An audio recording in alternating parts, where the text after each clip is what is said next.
ಕನ್ನಡದಲ್ಲೇ ಹೊಸ ಪದಗಳನ್ನು ಕಟ್ಟುವ ಬಗೆ. ಡಿ.ಎನ್. ಶಂಕರ್ ಭಟ್. ಇಂಗ್ಲಿಷ್ ಪದಗಳಿಗೆ ಕನ್ನಡ ಪದಗಳು.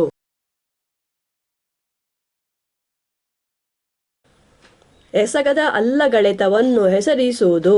ಎಸಗಗಳ ಅಲ್ಲಗಳೆತವನ್ನು ಹೆಸರಿಸುವುದಕ್ಕಾಗಿ ಎಸಗ ಪದಕ್ಕೆ ಅಲ್ಲಗೆಳೆಯುವ ಅ ಒಟ್ಟನ್ನು ಮತ್ತು ಅದರೊಂದಿಗೆ ಮೇ ಒಟ್ಟನ್ನು ಕನ್ನಡದ ಕೆಲವು ಪದಗಳಲ್ಲಿ ಬಳಸಲಾಗಿದೆ. ಅಂಜು, ಅಂಜಮೆ, ಅಂಜದಿರುವುದು. ತೀರು, ತೀರಮೆ, ಮುಗಿಯದಿರುವುದು. ಅರಿ, ಅರಿಯಮೆ, ತಿಳಿಯದಿರುವುದು. ಅರಗು, ಅರಮೆ, ಕರಗದಿರುವುದು. ಸೊಲ್ಲು, ಸೊಲ್ಲಮೆ, ಹೇಳದಿರುವುದು. ಇದೇ ಹೊಲಬನ್ನು ಬಳಸಿ ಎಸಗದ ಅಲ್ಲಗೆಳೆತವನ್ನು ತಿಳಿಸುವಂತಹ ಹೊಸ ಹೆಸರು ಪದಗಳನ್ನು ಉಂಟು ಮಾಡಬಲ್ಲೆವು. ದುಡಿ, ದುಡಿಯಮೆ, ಸೋಲು, ಸೋಲಮೆ, ತಾಳು, ತಾಳಮೆ, ಕಾಣು, ಕಾಣಮೆ, ಕೊಲ್ಲು, ಕೊಲ್ಲಮೆ, ತಿನ್ನು, ತಿನ್ನಮೆ. ಎಸಗದ ಅಲ್ಲಗಳೆತವನ್ನು ತಿಳಿಸುವುದಕ್ಕಾಗಿ ಇನ್ನೊಂದು ಬಗೆಯ ಹೊಲಬು ಕನ್ನಡದಲ್ಲಿ ಬಳಕೆಯಲ್ಲಿದೆ. ಎಸಗ ಪದಗಳ ಅಲ್ಲಗೆಳೆತದ ಪರಿಚಯ ರೂಪಕ್ಕೆ ಇಕೆ ಒಟ್ಟನ್ನು ಸೇರಿಸುವುದೇ ಈ ಹೊಲಬು. ತಿನ್ನದ, ತಿನ್ನದಿಕೆ, ಮೆಚ್ಚದ, ಮೆಚ್ಚದಿಕೆ, ಒಪ್ಪದ, ಒಪ್ಪದಿಕೆ, ಇಲ್ಲದ, ಇಲ್ಲದಿಕೆ, ಒಗ್ಗದ, ಒಗ್ಗದಿಕೆ, ನಿಲ್ಲದ, ನಿಲ್ಲದಿಕೆ. ಈ ಹೊಲಬನ್ನು ಬಳಸಿ ಬೇರೆಯೂ ಹೊಸ ಪದಗಳನ್ನು ಕನ್ನಡದಲ್ಲಿ ಉಂಟು ಮಾಡಿಕೊಳ್ಳಲು ಬರುತ್ತದೆ. ಹೊಂದದ, ಹೊಂದದಿಕೆ, ತಪ್ಪದ, ತಪ್ಪದಿಕೆ, ನಚ್ಚದ, ನಚ್ಚದಿಕೆ, ಮರೆಯದ, ಮರೆಯದಿಕೆ, ಸೋಲದ, ಸೋಲದಿಕೆ, ದಕ್ಕದ, ದಕ್ಕದಿಕೆ, ಬಾಳದ, ಬಾಳದಿಕೆ, ಮೀರು, ಮೀರದಿಕೆ. ಪಾಂಗುಗಳ ಪರಿಚಯನ್ನು ಹೆಸರಿಸುವುದು. ಹೆಸರು ಪದಗಳು ಗುರುತಿಸುವ ಪಾಂಗುಗಳ ಪರಿಚಯನ್ನು ಹೆಸರಿಸುವುದಕ್ಕಾಗಿ ಕನ್ನಡದಲ್ಲಿ ಹೆಸರು ಪದಗಳಿಗೆ ತನ ಇಲ್ಲವೇ ಇಕೆ ಒಟ್ಟನ್ನು ಸೇರಿಸಲಾಗುತ್ತದೆ. ಇದಲ್ಲದೆ ಪರಿಚಯ ಪದಗಳು ತಿಳಿಸುವ ಪರಿಚಯನ್ನು ಹೆಸರಿಸುವುದಕ್ಕಾಗಿ ಅವಕ್ಕೆ ಪು ಒಟ್ಟನ್ನು ಸೇರಿಸಿಯೂ ಹೆಸರು ಪದಗಳನ್ನು ಉಂಟು ಮಾಡಲಾಗುತ್ತದೆ. 1.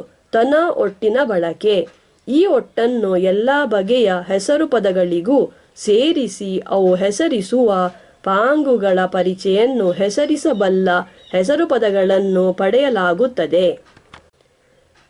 ತಾಯಿ, ತಾಯ್ತನ, ಹಗೆ, ಹಗೆತನ, ಮನೆ, ಮನೆತನ, ದಡ್ಡ, ದಡ್ಡತನ, ಗೆಳೆಯ, ಗೆಳೆತನ, ನಂಟ, ನಂಟತನ, ಕಳ್ಳ, ಕಳ್ಳತನ, ಒಂಟಿ, ಒಂಟಿತನ. ಇದೇ ಒಟ್ಟನ್ನು ಬಳಸಿ ಬೇರೆ ಹೆಸರು ಪದಗಳಿಂದಲೂ ಪರಿಚಯನ್ನು ಹೆಸರಿಸುವ ಹೆಸರು ಪದಗಳನ್ನು ಹೊಸದಾಗಿ ಪಡೆಯಲು ಬರುತ್ತದೆ. ತಬ್ಬಲಿ, ತಬ್ಬಲಿತನ, ಪಂಜ, ಪಂಜತನ, ಕನ್ನಡ, ಕನ್ನಡತನ, ಕೋಮಟಿ, ಕೋಮಟಿತನ, ಕುಡುಕ, ಕುಡುಕತನ, ಒಡೆಯ, ಒಡೆಯತನ, ಕೆಳವ, ಕೆಳವತನ, ತಿರುಕ, ತಿರುಕತನ. 2. ಇಕೆ ಒಟ್ಟಿನ ಬಳಕೆ. ಈ ಒಟ್ಟನ್ನು ಗಾರ ಇಲ್ಲವೇ ಆಟ ಎಂಬುದರಲ್ಲಿ ಕೊನೆಗೊಳ್ಳುವ ಪದಗಳಿಗೆ ಸೇರಿಸಿ ಅವು ತಿಳಿಸುವ ಮಂದಿಯ ಪರಿಚಯನ್ನು ಹೆಸರಿಸಲಾಗುತ್ತದೆ. ಎದೆಗಾರ, ಎದೆಗಾರಿಕೆ, ತೋಟಗಾರ, ತೋಟಗಾರಿಕೆ, ದುಂದುಗಾರ, ದುಂದುಗಾರಿಕೆ, ಹುಚ್ಚಾಟ, ಹುಚ್ಚಾಟಿಕೆ, ಮಂಗಾಟ, ಮಂಗಾಟಿಕೆ, ಮಾತುಗಾರ, ಮಾತುಗಾರಿಕೆ, ಆಟಗಾರ, ಆಟಗಾರಿಕೆ, ಹೊಣೆಗಾರ, ಹೊಣೆಗಾರಿಕೆ, ಹುಡುಗಾಟ, ಹುಡುಗಾಟಿಕೆ, ಬೂಟಾಟ, ಬೂಟಾಟಿಕೆ. ಈ ಹೊಲಬನ್ನು ಬಳಸಿಯೂ ಪರಿಚಯನ್ನು ಹೆಸರಿಸುವ ಹೆಸರು ಪದಗಳನ್ನು ಹೊಸದಾಗಿ ಉಂಟು ಮಾಡಲು ಬರುತ್ತದೆ. ಕೊಲೆಗಾರ, ಕೊಲೆಗಾರಿಕೆ, ಬಿಲ್ಲುಗಾರ, ಬಿಲ್ಲುಗಾರಿಕೆ, ಬಳೆಗಾರ, ಬಳೆಗಾರಿಕೆ, ಕೂಗಾಟ, ಕೂಗಾಟಿಕೆ, ಹಾರಾಟ, ಹಾರಾಟಿಕೆ, ತೂರಾಟ, ತೂರಾಟಿಕೆ, ಬಳೆಗಾರ, ಬಳೆಗಾರಿಕೆ, ಓಟಗಾರ, ಓಟಗಾರಿಕೆ, ಮೋಸಗಾರ, ಮೋಸಗಾರಿಕೆ, ಹೊಡೆದಾಟ, ಹೊಡೆದಾಟಿಕೆ, ಒದ್ದಾಟ, ಒದ್ದಾಟಿಕೆ, ಅಲೆದಾಟ, ಅಲೆದಾಟಿಕೆ. 3. ಪೂ ಒಟ್ಟಿನ ಬಳಕೆ. ಪರಿಚಯ ಪದಗಳಿಗೆ ಇಲ್ಲವೇ ಪರಿಚಯ ಬೇರುಗಳಿಗೆ ಈ ಒಟ್ಟನ್ನು ಸೇರಿಸಿ ಅವು ತಿಳಿಸುವ ಪರಿಚಯನ್ನು ಹೆಸರಿಸುವಂತಹ ಕೆಲವು ಹೆಸರು ಪದಗಳನ್ನು ಉಂಟು ಮಾಡಲಾಗಿದೆ. ನೇರ ನೇರ್ಪು, ಇನಿ ಇಂಪು, ಬಿಳಿ ಬಿಳುಪು, ಕಡು ಕಡುಪು, ನುಣ್ ನುಣುಪು, ತೆಳು ತೆಳುಪು, ಮುದಿ ಮುಪ್ಪು, ಕರಿ ಕಪ್ಪು, ತಣ್ ತಂಪು, ನಿಡು ನಿಡುಪು. ಆದರೆ ಈ ಒಟ್ಟನ್ನು ಬಳಸಿ ಕನ್ನಡದಲ್ಲಿ ಪರಿಚೆಯನ್ನು ಹೆಸರಿಸುವ ಹೊಸ ಹೆಸರು ಪದಗಳನ್ನು ಉಂಟು ಮಾಡಲು ಬರುವಂತೆ ತೋರುವುದಿಲ್ಲ. ತಿರುಳು 1. ಮಂದಿಯನ್ನು ಹೆಸರಿಸಲು ಎಸಕ ಪದಗಳಿಗೆ ಗ ಇಗ ಒಟ್ಟನ್ನು ಮತ್ತು ಹೆಸರು ಪದಗಳಿಗೆ ಗ ಇಗ ಇಲ್ಲವೇ ಗಾರ ಒಟ್ಟನ್ನು ಸೇರಿಸಲು ಬರುತ್ತದೆ.